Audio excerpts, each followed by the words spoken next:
Caros amigos e amigas, boa noite para todos, autoridades aqui presentes, do Poder Executivo, Legislativo e Judiciário, meus cumprimentos, e aos trabalhadores, honrosos trabalhadores do Movimento Espírita Federativo, quero cumprimentar a todos na pessoa da nossa irmã Darlene e seu marido Gilberto, que não é o Gil, é outro. Quero cumprimentar a todos os expositores aqui presentes, na pessoa do meu querido amigo Décio,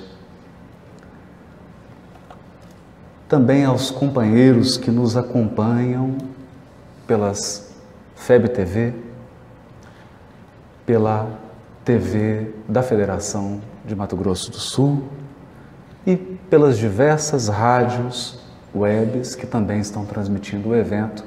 Nossos cumprimentos a todos que acompanham esse terceiro congresso. Pessoalmente, nós consideramos um congresso espírita promovido por uma federativa como um banquete espiritual.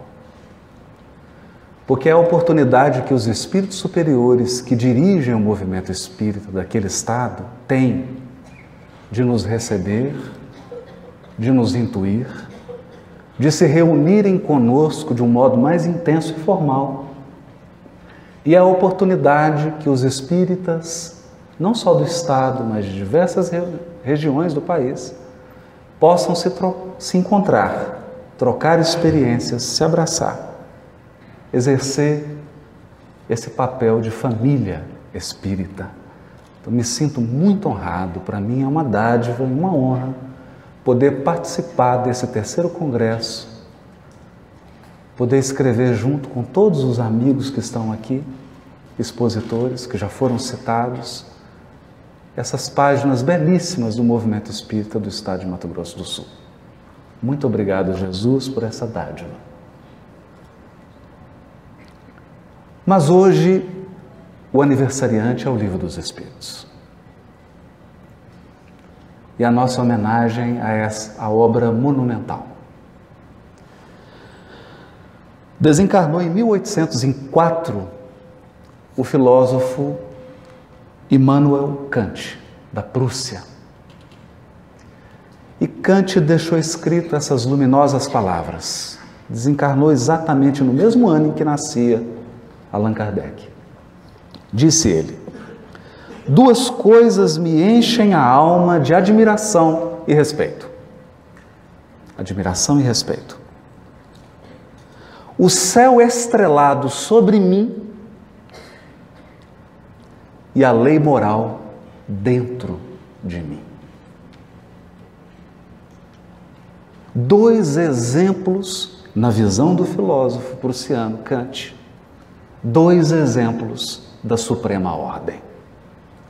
O céu estrelado, a representar as leis cósmicas infalíveis, soberanamente inteligentes, que regem o mecanismo de movimentação de todos os corpos celestes,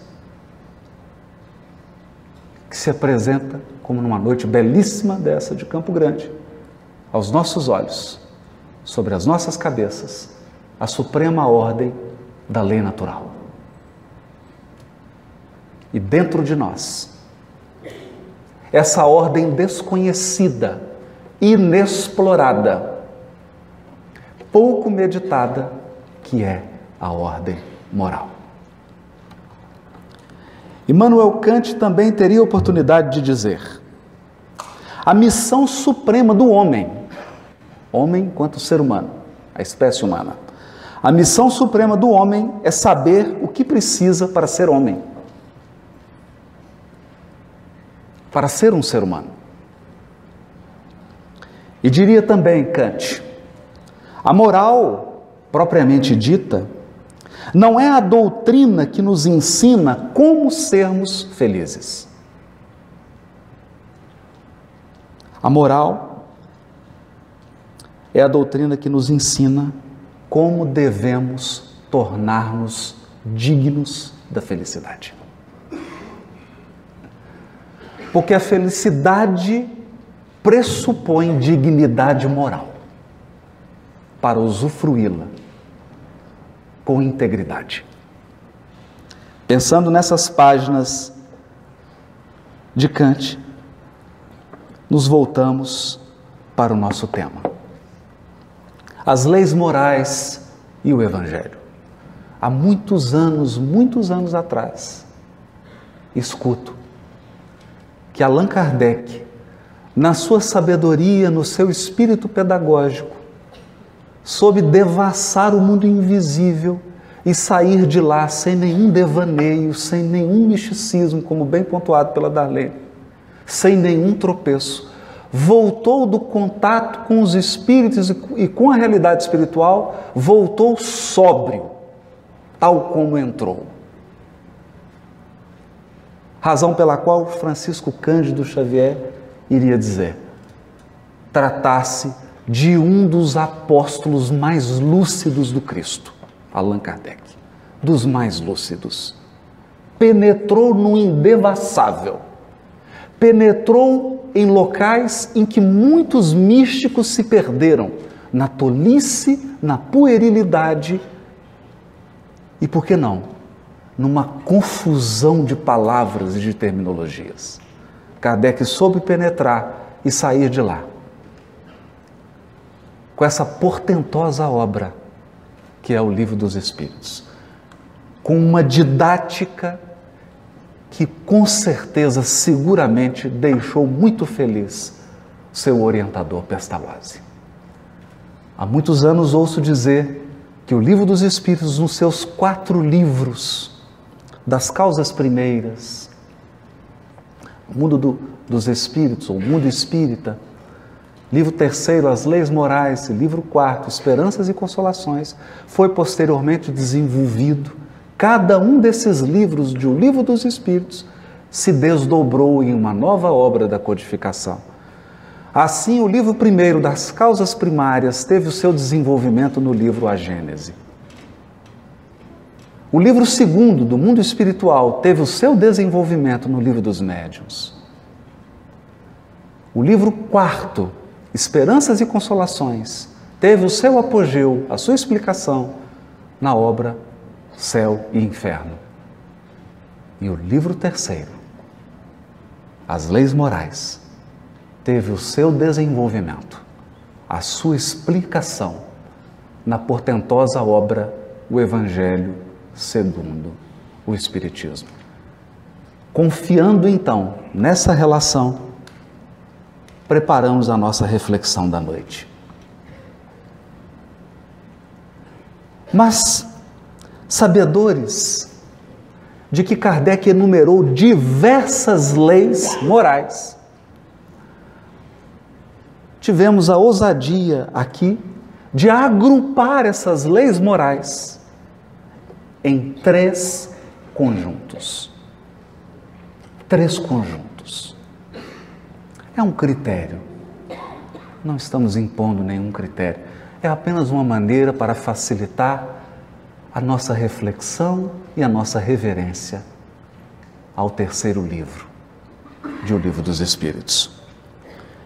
No primeiro grupo, então, estariam aquelas leis que dizem respeito à relação do homem com Deus.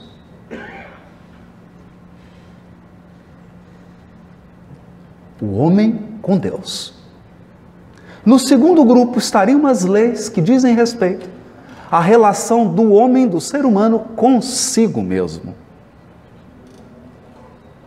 E no terceiro conjunto, as leis que dizem respeito à relação do homem, do ser humano, com o próximo. Do ser humano com outro ser humano. O homem com Deus, o homem consigo mesmo e o homem com seu próximo. 3 blocos. No primeiro bloco, então, teríamos 2 leis, as relações do homem com Deus. A primeira delas, capítulo 1 do livro 3º, a lei divina ou natural. E capítulo 2, lei de adoração. Selecionamos algumas frases para que a gente possa mergulhar nesse universo dessas duas leis morais, lei divina natural, lei de adoração, que dizem respeito à nossa relação com o nosso Criador, com Deus. Leremos na questão 614, a lei natural é a lei de Deus. Portanto, o astrônomo munido de um grande telescópio que estuda a cosmologia, que estuda o movimento dos astros, a constituição dos mundos, dos sóis, está estudando lei de Deus. Uma revolução, porque acreditávamos que estudávamos a lei de Deus apenas quando abríamos livros sagrados. Vem então o Livro dos Espíritos trazer uma nova perspectiva para o progresso humano. Estuda a lei divina quem olha para a natureza. Assim, o físico, o médico, o biólogo, o farmacêutico, o engenheiro, o agrônomo estão em um trabalho de estudo da lei divina. A lei natural é a lei de Deus, questão 614. Na 615, a lei de Deus, dizem os Espíritos, é eterna e imutável como o próprio Deus. Não uma lei sujeita a caprichos, não um Deus temperamental, agora um Deus inteligência suprema, amor supremo, que em função da sua perfeição cria leis perfeitas, imutáveis, eternas. Questão 617. Extraordinária. Todas as leis da natureza são leis divinas, visto que Deus é o autor de todas as coisas. Deus é o autor de todas as coisas. O sábio estuda as leis da matéria. O homem de bem estuda e pratica as leis da alma. Kant deve ter voltado do mundo espiritual e aplaudido, porque é exatamente esse o sonho dele. Não sei se ele imaginava que a ordem sobre a sua cabeça e a ordem dentro do seu coração eram a mesma lei. O que os Espíritos dizem aqui é que o físico quântico e o espírita estudando o Evangelho segundo o Espiritismo estão fazendo a mesma coisa. A mesma coisa. Porque não existe um Deus que cria as leis da física e um Deus que cria a lei moral. O autor é o mesmo. E se eu não estiver enganado, se eu estiver, por favor, me corrija. Identifica-se um autor pelo seu estilo. Deus deixa gravado na sua obra, imutável e eterna, os seus atributos. Os atributos da divindade estão inscritos nas leis naturais e nas leis morais. Observar o átomo e observar o coração do ser humano é acessar os atributos da própria divindade. Questão 624. O verdadeiro profeta é um homem de bem, inspirado por Deus. Podeis reconhecê-lo pelas suas palavras e pelos seus atos. Profeta? Como assim? Como que Kardec salta, está falando da lei natural e começa a falar em profeta? Isso está na primeira lei moral, lei divina ou natural. É porque exatamente essa é a proposta extraordinária do Espírito de verdade para a humanidade. Não há diferença entre lei natural e lei moral. Há missionários que encarnam para revelar aspectos da lei natural, quanto há missionários que encarnam para revelar aspectos da lei moral, mas são os mesmos, é a mesma lei, porque é um só autor. É um ordenamento jurídico, como dizemos na nossa área. Um ordenamento jurídico, você tem direito penal, tem direito administrativo, tem direito civil, mas é o mesmo ordenamento. Aqui também. Portanto, é importante identificar o profeta. E como se identifica um profeta? Profeta no sentido figurado, daquele que vem revelar algum aspecto da lei, pelo seu caráter, pelo seu comportamento, pela sua coerência, pela sua coerência. Podeis reconhecê-los pelas suas palavras e pelos seus atos. Porque as palavras de um missionário têm que refletir a grandeza da lei divina. E os seus atos têm que mostrar a coerência e observância dessas mesmas leis. Senão, ele é um mentiroso. E assim termina a questão 624. Deus não pode se servir da boca de um mentiroso para ensinar suas leis, dizem os Espíritos. Na questão 649, já entrando na lei de adoração, sim, a lei de adoração, a adoração é uma lei. Então não importa qual definição que você dá da palavra religião, não importa qual definição que você dê de religiosidade, de espiritualidade, existe uma lei que se chama lei de adoração. E essa lei está inscrita dentro de você. É uma lei divina ou natural. Mas, indaga Kardec, em que consiste a adoração? Num conjunto de papiros sagrados, de livros? Numa hierarquia sacerdotal? Num conjunto de dogmas? Num amontoado de rituais e de crenças e de observâncias? Será? É assim que expressamos essa lei moral dentro de nós? A lei de adoração? Não. Dizem os Espíritos. Na elevação do pensamento a Deus. Pela adoração, o homem aproxima sua alma de Deus. Por quê? Porque você se transforma em tudo aquilo que adora. Nós nos transformamos naquilo que adoramos. Para o bem ou para o mal. Para o bem ou para o mal.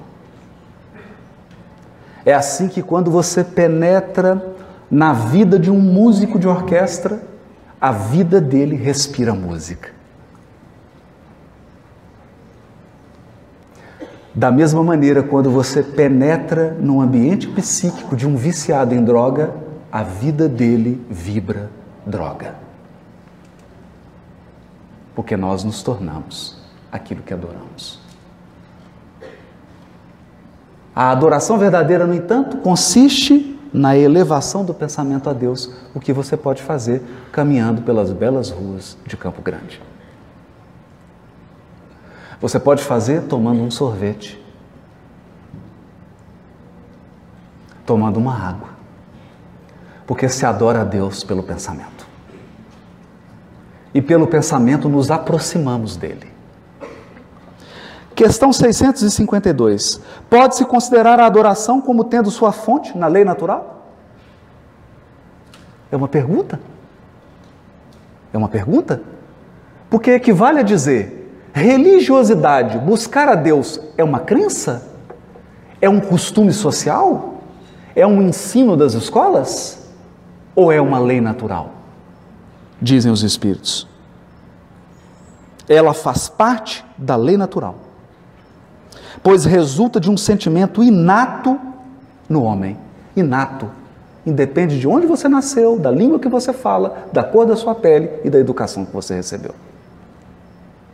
É um sentimento inato. É por isso que encontramos a adoração entre todos os povos, embora de formas diferentes, porque as formas variam ao infinito. Sempre. Questão 653. A verdadeira adoração é a adoração do coração. Em todas as vossas ações, lembrai-vos sempre de que o Senhor vos observa. Deus é o grande observador. Ele é a presença imutável e eterna. Ele é a grande presença. Ele está sempre presente. Sempre. É a única testemunha que nunca sai.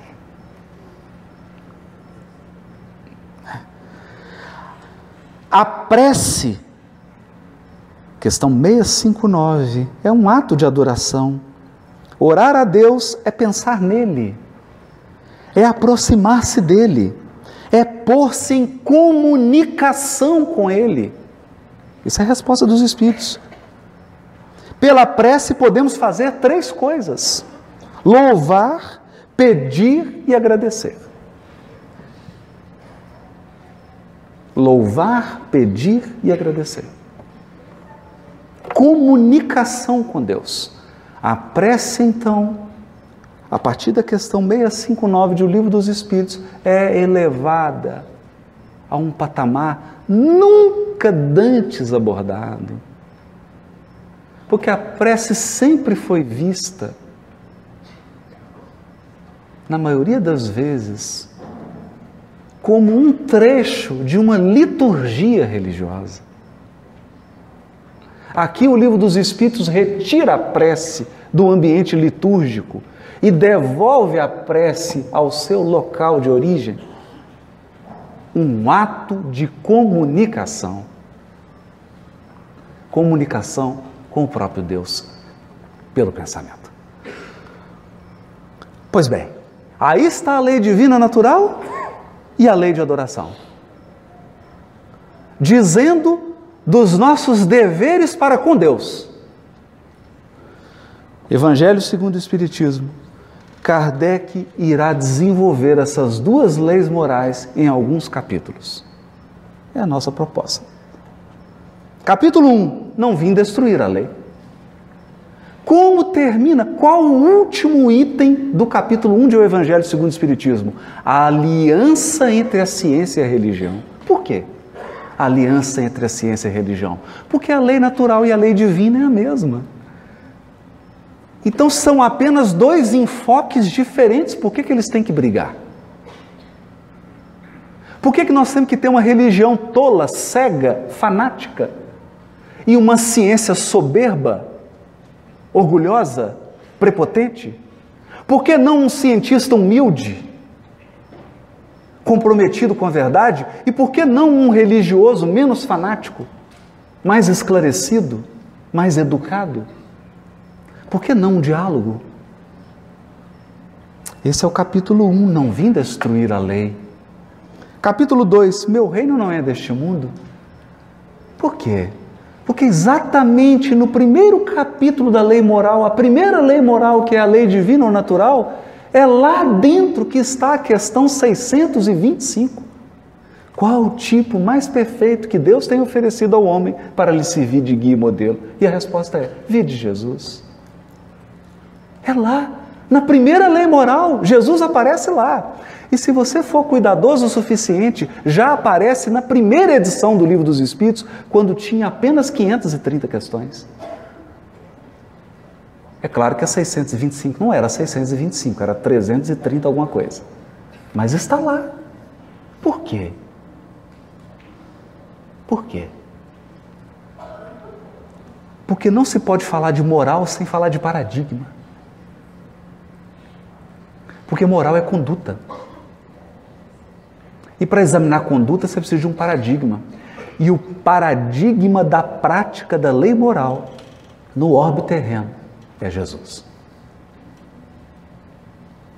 Ele soube reunir nas suas palavras, nos seus sentimentos, nas suas atitudes, nas suas ações, na sua vida, a maior, a mais portentosa exemplificação de todas as leis morais.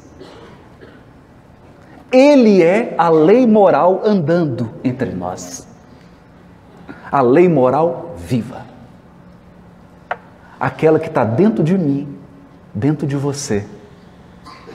Só que nele deixou de ser potência e virou ato.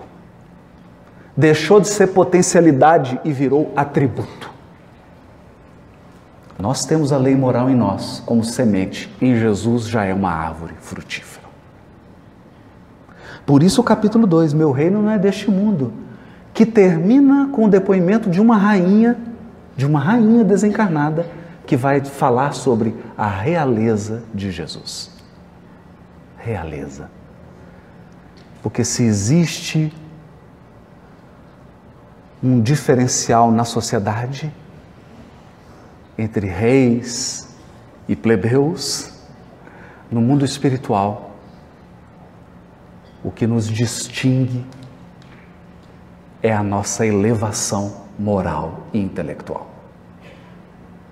Essa é a verdadeira realeza. Capítulo 3. Há muitas moradas na casa de meu Pai? Claro. Por que esse capítulo tem a ver com a lei divina e natural, com a lei de adoração? Porque agora nós saímos do sistema tribal de adoração. O que é o sistema tribal de adoração?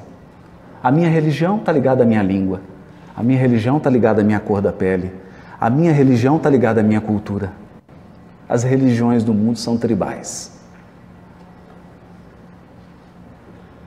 Tribais. Elas acreditam em um Deus personalizado. E um Deus, vamos usar a linguagem moderna, customizado. Então vocês já perceberam como é que existe o Jesus alemão? Tem o Jesus alemão. Tem o Jesus francês. E aí a gente muda a cor do olho, muda a cor da pele, muda o cabelo, muda os hábitos dele, para adequar a nossa tendência. E quando não ocorre o pior, nós criamos uma linha demarcatória entre aqueles que fazem parte da nossa religião tribal e aqueles que não fazem parte e que têm que ser destruídos. Nesse capítulo de O Evangelho segundo o Espiritismo, há muitas moradas na casa do meu Pai. A humanidade recebe um convite, a religião cósmica do amor e da verdade. Eu tenho certeza absoluta que o dia que um habitante de outro mundo se comunicar conosco, ele já leu o Livro dos Espíritos. Tem a menor dúvida disso. A menor dúvida. Porque todos os orbes são moradas, são habitações da imensa casa divina. O Espiritismo lança o homem em uma crença cósmica, não mais tribal. Chega de forma, chega de língua, chega de cor da pele, chega de costume cultural. Agora é universal. Capítulo 16. Não se pode servir a Deus e a Mamon. É o Evangelho segundo o Espiritismo. Porque não estamos falando dos nossos deveres para com Deus? Lei de adoração? Então, como que eu posso adorar a Deus e a Mamon, o Deus da riqueza? O mundo de hoje, desculpem, eu não estou fazendo nenhuma crítica, eu não estou censurando ninguém, até porque não tenho autoridade para fazê-lo. Mas o que nós estamos assistindo hoje no Brasil, sabe o que é? São os adoradores de Mamon. As pessoas que vendem a sua dignidade por alguns milhões de dólares. Isso é adorar Mamon. Porque nós não temos nenhum problema com dinheiro, ou melhor, não deveríamos ter, desde que o dinheiro esteja a nosso serviço. Eu não posso perder a minha dignidade para ganhar o dinheiro. Mas como nós somos uma sociedade adoradora de Mamon, não importa o seu caráter, importa a sua conta bancária.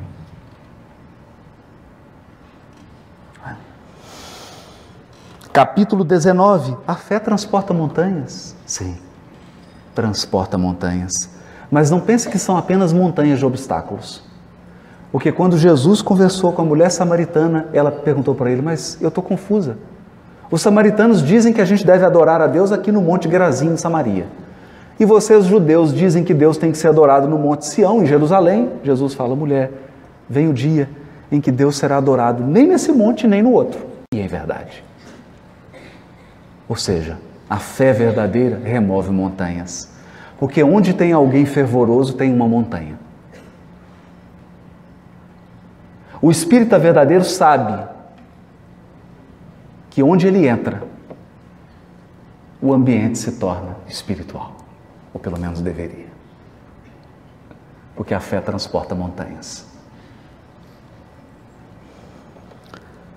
Capítulo 27. Pedi e obtereis. É claro, porque se a prece não está na lei de adoração, a prece não é um ato de comunicação com Deus? Não é um ato de comunicação, dizem os Espíritos? Questão 659. Pois bem, Kardec escreve então um capítulo: Pedi e obtereis, nos ensinando sobre as leis divinas que regem os pedidos que são feitos a Deus. Como se pede, como se espera a resposta, como se recebe o não dele. Porque às vezes você pede a Deus e ele fala não. E quase sempre o não de Deus é agora não. Mas tem que saber.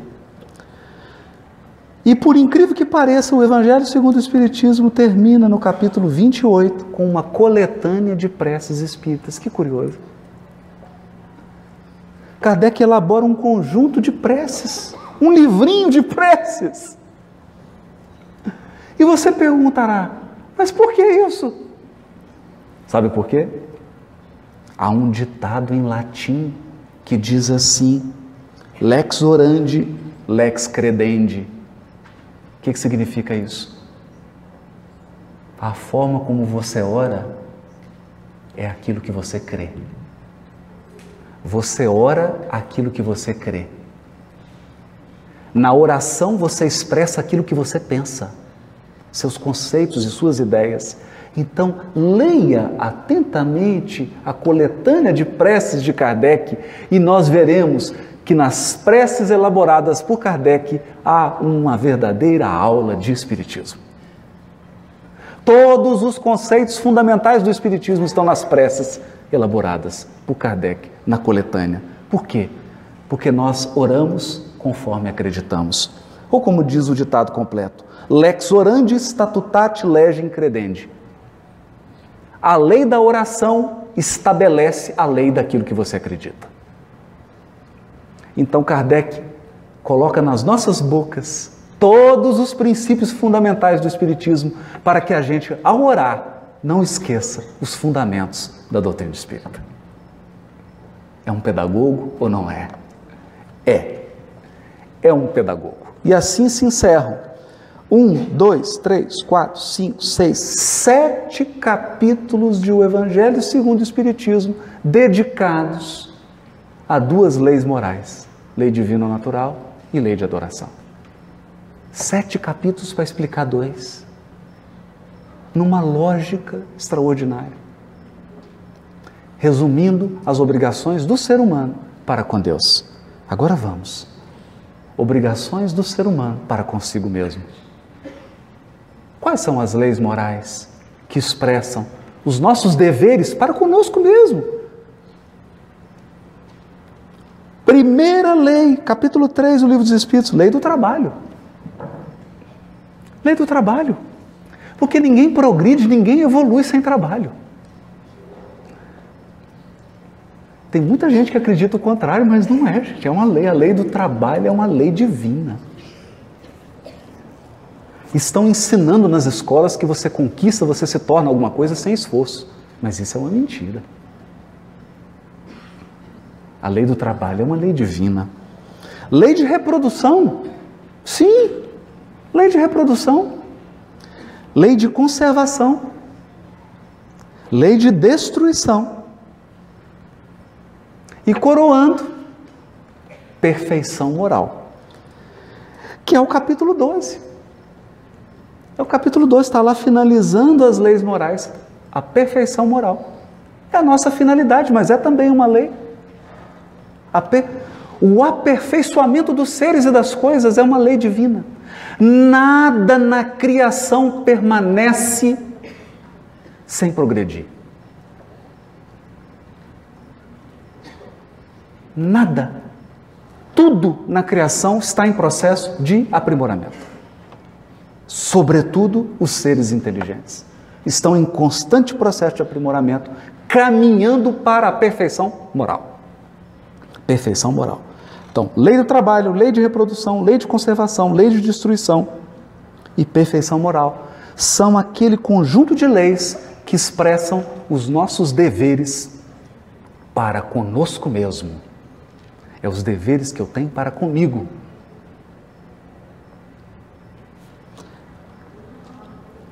Uma degustação desse conjunto. Questão 895.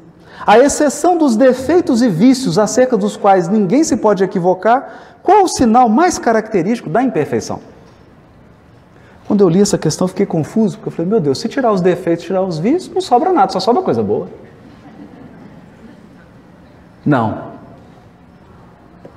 Sobra ainda o elemento fundamental da imperfeição, dizem os Espíritos, o interesse pessoal. O interesse pessoal é a marca da imperfeição moral. Interesse pessoal. Bom, todo mundo está aí acompanhando os noticiários, então não preciso falar de interesse pessoal. Vamos passar para frente. Questão 907. O princípio das paixões será mal em si mesmo, embora esteja na natureza? Olha a pergunta inteligente do Kardec. As paixões estão aí, a gente está na natureza, porque todos os seres humanos as possuem. Então o princípio das paixões são maus em si mesmo? E os Espíritos respondem, não. A paixão está no excesso, aliado à vontade, visto que o princípio que lhe dá origem foi posto no homem para o bem e pode levá-lo a grandes coisas. O abuso que dela se faz é que causa o mal. Então, o orgulho é o excesso da autoestima. O egoísmo é o excesso do interesse pessoal. Todas as demais paixões são excessos.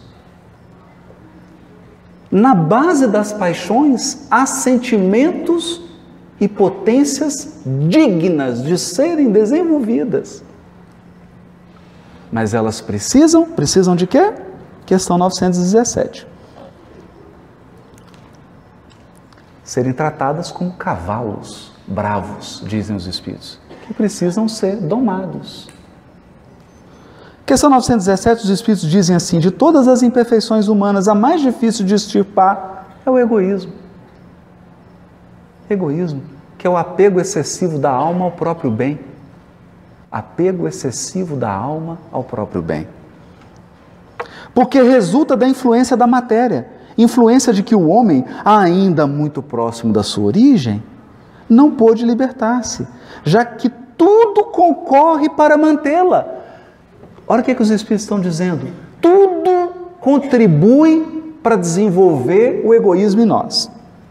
Sua organização social, sua educação, suas leis. Tudo. As nossas leis, a nossa organização social, a nossa educação contribuem para desenvolver o nosso egoísmo.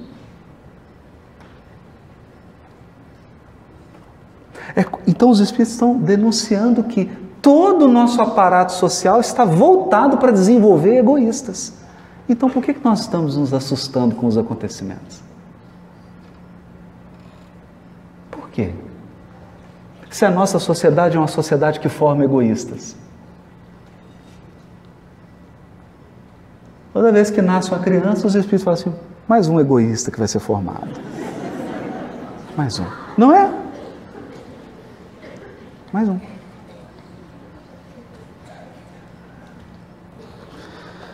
O egoísmo se enfraquecerá com a predominância da vida moral sobre a vida material. Vida moral sobre a vida material. Olha aqui, porque o que está acontecendo? Por que o egoísmo está tão grande hoje? Porque há uma predominância da vida material sobre a vida moral. A pessoa prefere perder o caráter do que perder dólar.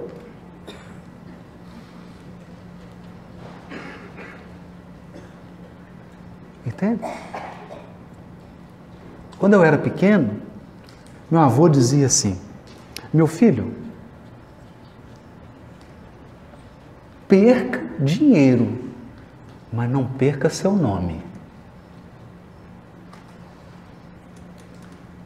Hoje é o contrário. Hoje a mensagem silenciosa é: filhinho, perca tudo, menos dinheiro.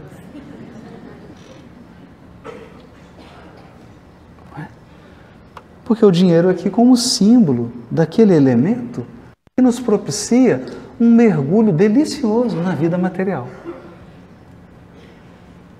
Entende? Um mergulho maravilhoso.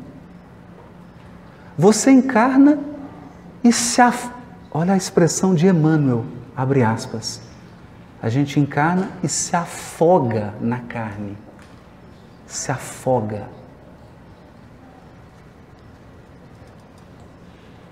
Se afoga. Isso você só sai do afogamento quando desencarna. Aí toma um susto. Então tá. Sobretudo, olha só. Então o egoísmo se enfraquecerá com a compreensão que o Espiritismo vos dá sobre o vosso estado futuro real, e não desfigurado por ficções alegóricas.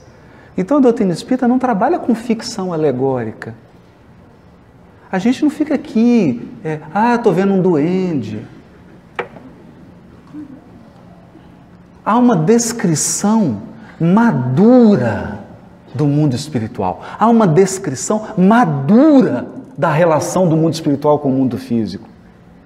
Então, quem se aprofunda no estudo da doutrina, amadurece no trato com a questão espiritual. Amadurece. E esse amadurecimento leva a uma perspectiva de vida futura. Perspectiva de vida futura. Então eu alinho a minha vida atual com a vida futura. Eu alinho. Porque eu estabeleço uma cadeia de prioridade. De prioridade. Eu não coloco aquilo que é temporário, aquilo que é perecível como prioritário. Porque eu sei que eu vou perder.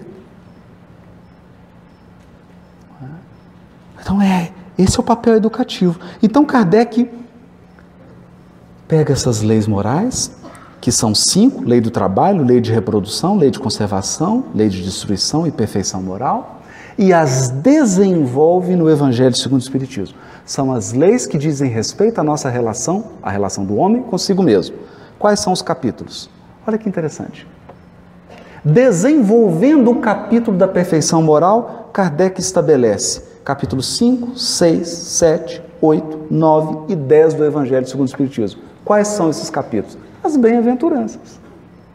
Bem-aventurados os aflitos, os pobres de espírito, os que têm puro coração, os mansos e pacíficos e os misericordiosos.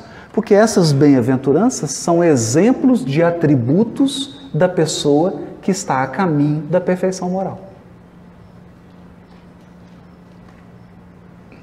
Então não é apenas eu vou ficar parecendo aqui torcedor de tiete, de camisa, né? Mas tem hora que dá vontade de tietar mesmo o Livro dos Espíritos. Eu vou fazer o quê? Eu não torço para nenhum time, então torço para o Livro dos Espíritos. Então aqui a gente tem que fazer uma tietagem, porque é uma consistência. Você compara aqui os capítulos do Evangelho segundo o Espiritismo e o capítulo do Livro dos Espíritos, é de uma consistência. É de uma solidez. É algo que a humanidade nunca teve. Todos os demais filósofos, todos os demais sistemas apresentaram propostas fragmentárias. Aqui nós temos uma apresentação robusta, consistente. Eu não estou dizendo que ela não está aberta a crescer, a progredir, não é isso, nós não somos fundamentalistas. Mas a base está mais do que consistente.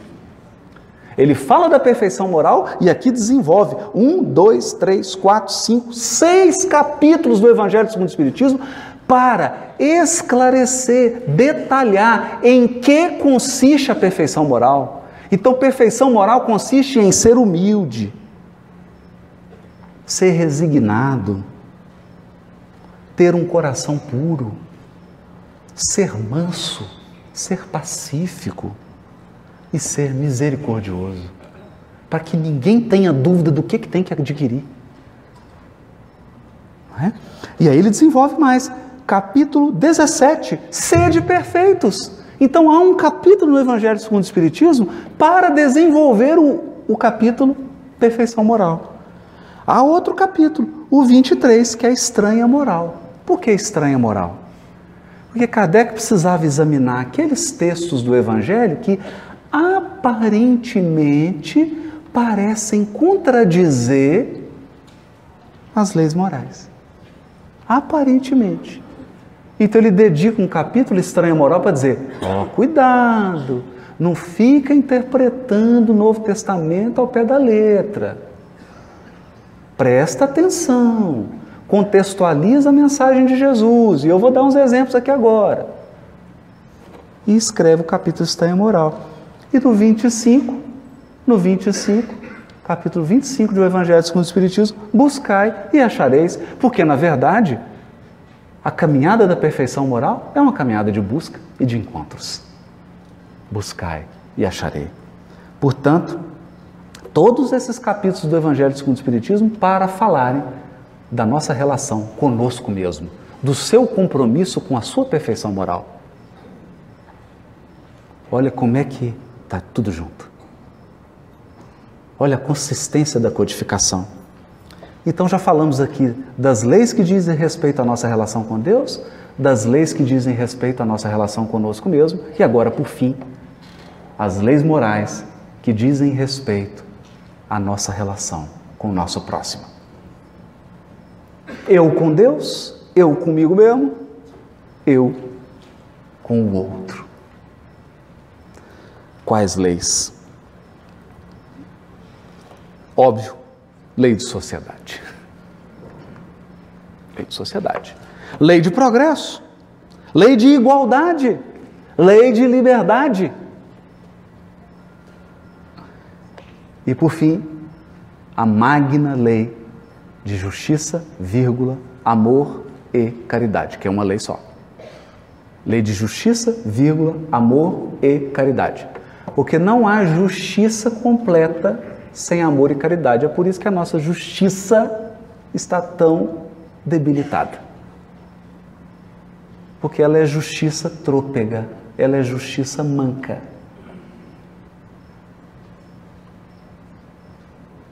Ela pune, mas ela não educa.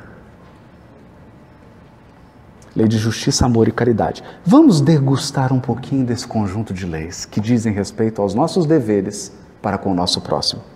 Questão 647. Toda a lei de Deus está contida na máxima de amor ao próximo ensinada por Jesus? Toda a lei de Deus está contida nessa máxima? Porque você poderia chegar e falar assim, não, então tudo pode ser resumido em amar ao próximo como a si mesmo. Está certo isso? Aí os espíritos dão um puxão de orelha. Dizem assim, certamente essa máxima encerra todos os deveres dos homens uns para com os outros.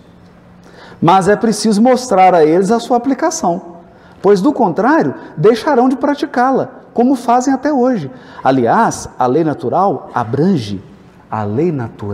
abrange todas as circunstâncias da vida. E essa máxima, que é amar ao próximo como a si mesmo, é apenas uma parte da lei. Os homens necessitam de regras precisas. Os preceitos gerais e muito vagos deixam muitas portas abertas à interpretação. Foram. É como se ele dissesse assim, nós vamos explicar tudo, como diz lá na minha terra, tintim por tintim. Explicar tudo, detalhado.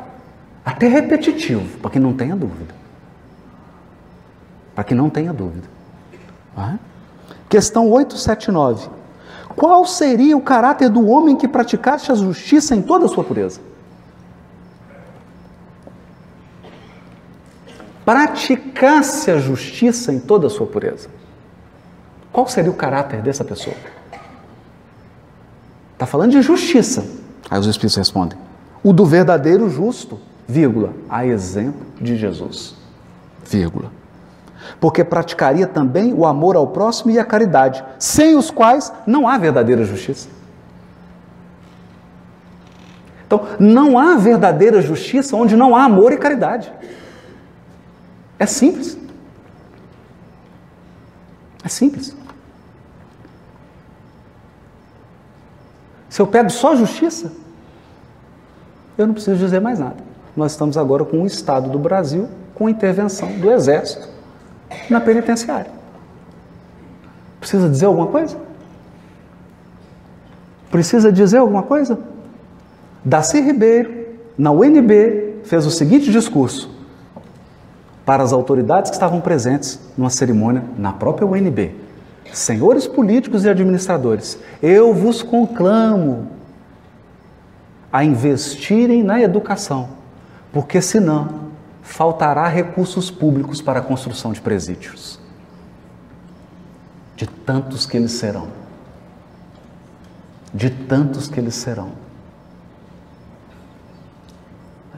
Então nós optamos por uma política social de construção de presídio e não por uma política social de adequação e de construção de escolas. Por quê? Porque acreditamos numa justiça manca, numa justiça cega. Não precisa nem ter a venda nos olhos, ela já é cega. Por que é cega? Porque não tem amor nem caridade. Mas não é pieguismo, não. Não é pieguismo. Quando o Décio recebe um doente com uma infecção gravíssima, que pode matar todos os pacientes da CTI, você acha que ele faz o quê? Fala, ô gente, vem cá todo mundo, vamos abraçar o doente? Claro que não. Ele isola o doente, trata o doente. É uma infecção grave. Até ele, médico, pode morrer. Então, o que a gente faz quando alguém foi infectado pelo vírus mais poderoso e mais maléfico da humanidade, que é o vírus do crime? Você isola e trata. Sem pieguismo, mas com amor e caridade. Qual o verdadeiro sentido da palavra da caridade? Tal como Jesus a entendia.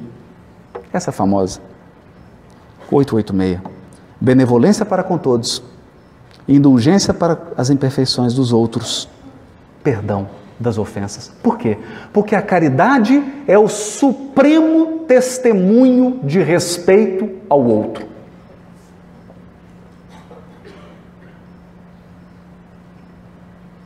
É a suprema devoção ao direito do outro. Por isso que ela se ergue nesse tripé: benevolência, indulgência e perdão. Benevolência porque se eu já aproximo do outro com má vontade e querendo destacar as sombras dele, não vai dar certo. Indulgência porque se eu não tenho paciência para com as imperfeições do meu próximo, quem terá com as minhas?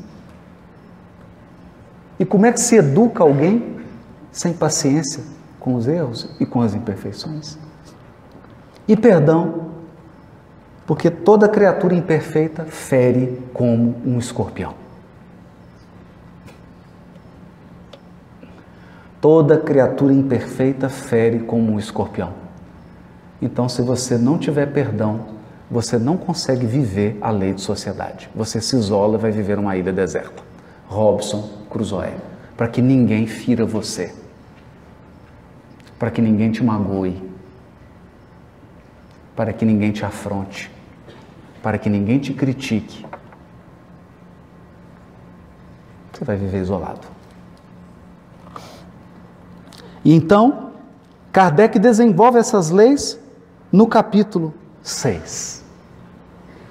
O primeiro capítulo que vai desenvolver a lei de sociedade, lei de progresso, lei de igualdade, lei de liberdade, lei de justiça, amor e caridade. Qual capítulo? O Cristo Consolador, é claro. Porque se Jesus é o tipo mais perfeito que Deus tem oferecido ao homem para servir de guia e modelo, ele haverá de ser também o maior modelo de caridade. E ele o é. Sabe por quê? Porque ele é um Cristo Consolador.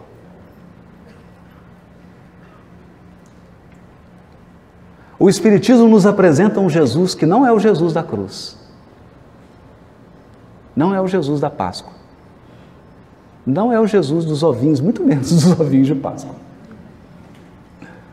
O Jesus que o Espiritismo nos apresenta é o tipo, o modelo, o CEO da Terra. O comandante da embarcação, o presidente da companhia e o educador por excelência.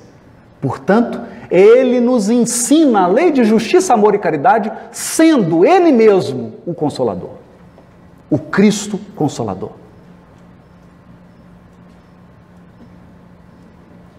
Porque se você pegar a carteira de trabalho de um anjo, eu nunca peguei não, mas me disseram.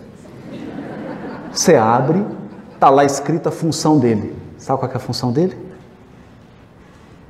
Sabe qual que é o trabalho dele? Caridade. Caridade.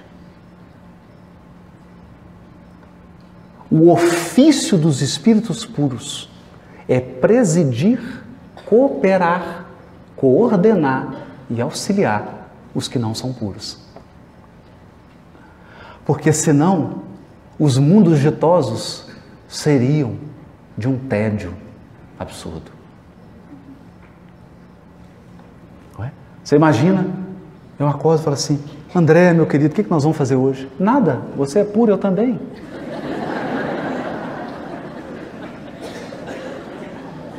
Mas não tem nenhuma imperfeição para a gente lutar? Não, nós já superamos isso, não temos mais imperfeição moral. O que nós vamos fazer? Contemplar? Rapaz, estou cansado já de contemplar. Não tem isso. Os anjos e os espíritos puros se mobilizam num intenso trabalho de tutoria. Porque só pode ensinar quem já percorreu. Você só leva até onde você foi. Nem mais, nem menos. Você só leva até onde você foi. Então, Cristo Consolador, capítulo 11. Amar o próximo como a si mesmo. Capítulo 11 do Evangelho segundo o Espiritismo. Capítulo 12. Amai os vossos inimigos. Claro, não pode ter perfeição moral se eu amo seu amigo. Tem que amar os inimigos, mas na justa acepção do termo amar. Na justa acepção do termo amar, que não é amor hollywoodiano. É? Capítulo 13, não saiba a vossa mão esquerda o que dá a vossa direita. Aí tem uma série de capítulos agora do Evangelho segundo o Espiritismo que vai nos ensinar como cumprir a lei de justiça, amor e caridade. Como cumprir a lei de justiça, amor e caridade? Primeiro, sem ostentação. Não saiba a vossa mão esquerda o que dá a direita. Honrai vosso pai e vossa mãe, fora da caridade não há salvação. Muitos os chamados, poucos os escolhidos, porque nós não estamos na lei de sociedade. Esse conjunto de leis aqui não tem a lei de sociedade. Então há uma seleção natural dos habitantes da terra. Os trabalhadores da última hora, claro. Não é lei do progresso? Trabalhadores da última hora. Haverá falsos cristos e falsos profetas. E aqui eu queria me deter. Eu queria me deter num ponto.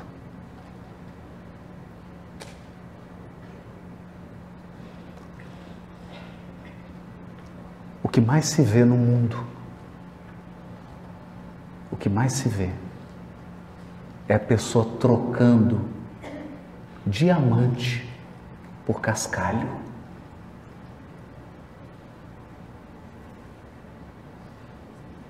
Tem contato com essa obra portentosa que é o Livro dos Espíritos? Tem contato com essa obra portentosa que é o Evangelho segundo o Espiritismo, que desenvolve as leis morais? E troca essa pepita de diamante por doutrinas espiritualistas que são, na melhor das hipóteses, pueris, de tão incompletas,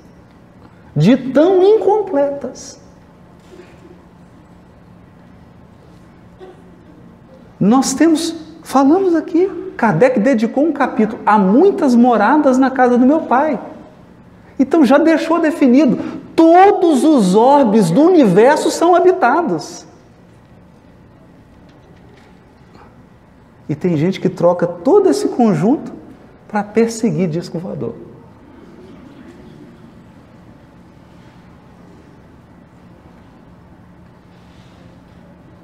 Se apega a um detalhe e transforma aquilo numa coisa. Quando ele tem um conjunto. Então era preciso advertir, haverá falsos cristos e falsos profetas. E hoje eu posso dizer com a maior convicção, sabe qual que é a característica do falso Cristo e do falso profeta? É que ele te faz acreditar que a parte é o todo. Ele te faz acreditar que a parte é o todo. Então dizem que certa vez o diabo resolveu passear pelo Mato Grosso do Sul. O diabo mesmo, Satanás. E o Satanás passeava por Campo Grande com um ajudante e um saco nas costas. Então ele foi caminhando pela Afonso Pena e ia jogando uma mentira. Mas o discípulo, que era um aprendiz de diabo, ficava numa felicidade. Né? Porque sempre tinha um desatento que pegava mentira, mas era pouco. Porque o pessoal aqui de Campo Grande é bem inteligente. Falava assim, mas tinha um mais desavisado, estava mais distraído, pegava uma mentira. De repente, ele chega num ponto e tinha uma aglomeração enorme de pessoas, o olho do diabo brilha. E ele então tira do saco uma meia verdade e joga. Meu Deus, foi igual noiva jogando buquê.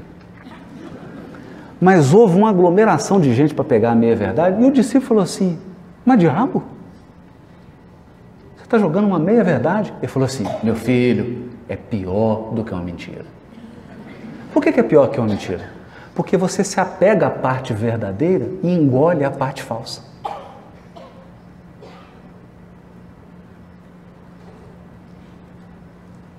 Engole. É igual... Todo mundo já ouviu falar naquele peixe que chama traíra? É uma delícia. Ô peixe gostoso. Mas vai ter espinho assim, meu Deus do céu. Então você dá aquela bocada, aquela carne suculenta, na hora que você repara, tem um espinho no meio da sua garganta. É a meia verdade. A meia verdade. Todos os misticismos são um misto de verdade e mentira. Te dão um pedacinho de verdade para você engolir um caminhão de mentira. Capítulo 22. Não separeis o que Deus uniu. Porque aqui está falando, olha, lei de sociedade, lei de progresso, lei de igualdade, de liberdade. Então, diz respeito a uma responsabilidade que eu tenho com o outro. Sobretudo na relação afetiva. Capítulo 24. Não ponhais a candeia debaixo do alqueire, porque todos nós somos trabalhadores do progresso e herdeiros do progresso. Ninguém tem o direito de amealhar luzes e guardar para si só. Todos temos o dever de espalhar as luzes que nós recolhemos. E termina com dai de graça o que de graça recebestes. Mostrando que a prática da lei de justiça, amor e caridade tem que ser uma prática desinteressada. Por quê? Porque a maior marca da imperfeição moral é o interesse pessoal. Se eu misturo o interesse pessoal com a prática da caridade, aí fica uma coisa esquisita, estranha. E assim encerra-se o Evangelho segundo o Espiritismo, que explicou item a item todas as leis morais.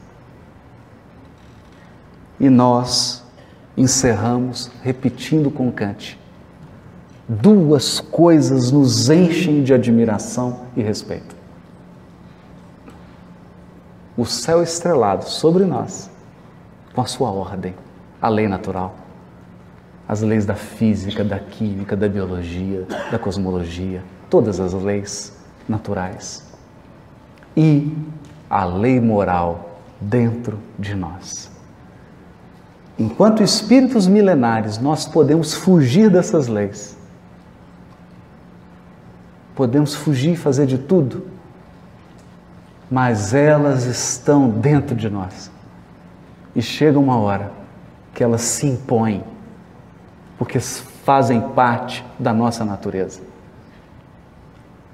Deixar de cumprir essas leis morais é deixar de ser nós mesmos. É abdicar da nossa própria essência. Então, meus amigos, quando nós falamos de Jesus, quando Kardec aponta para o aspecto religioso e aponta Jesus, eu sei que aqui, muitos de nós, espíritos que já tiveram 10, 12 encarnações no catolicismo, estão cheios de hábitos. Alguns aqui tiveram 2, 3, 4 encarnações no protestantismo. Outros aqui, dezenas de encarnações no judaísmo, na religião muçulmana. Então é natural que a gente estranhe isso aqui tudo. E é natural que a gente encontre, mesmo no movimento espírita, umas abordagens um pouco exóticas de Jesus.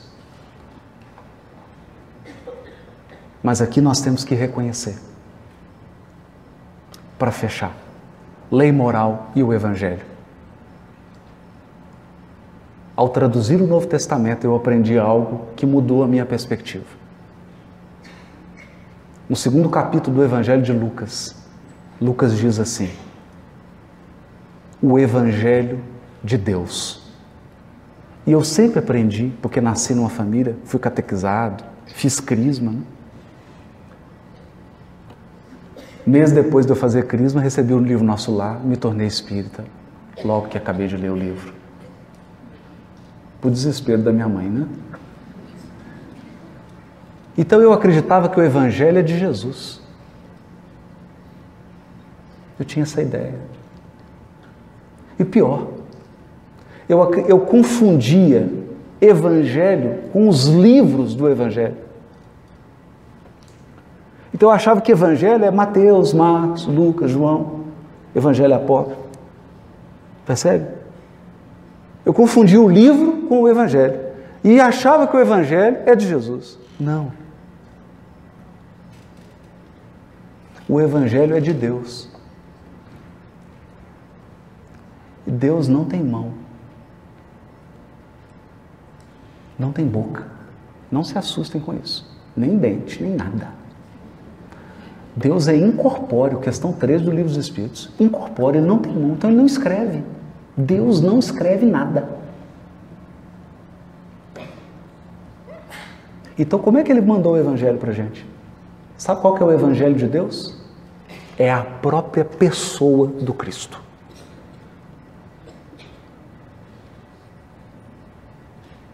Por quê? Porque ele é o Espírito que concretizou todas as potências morais da alma.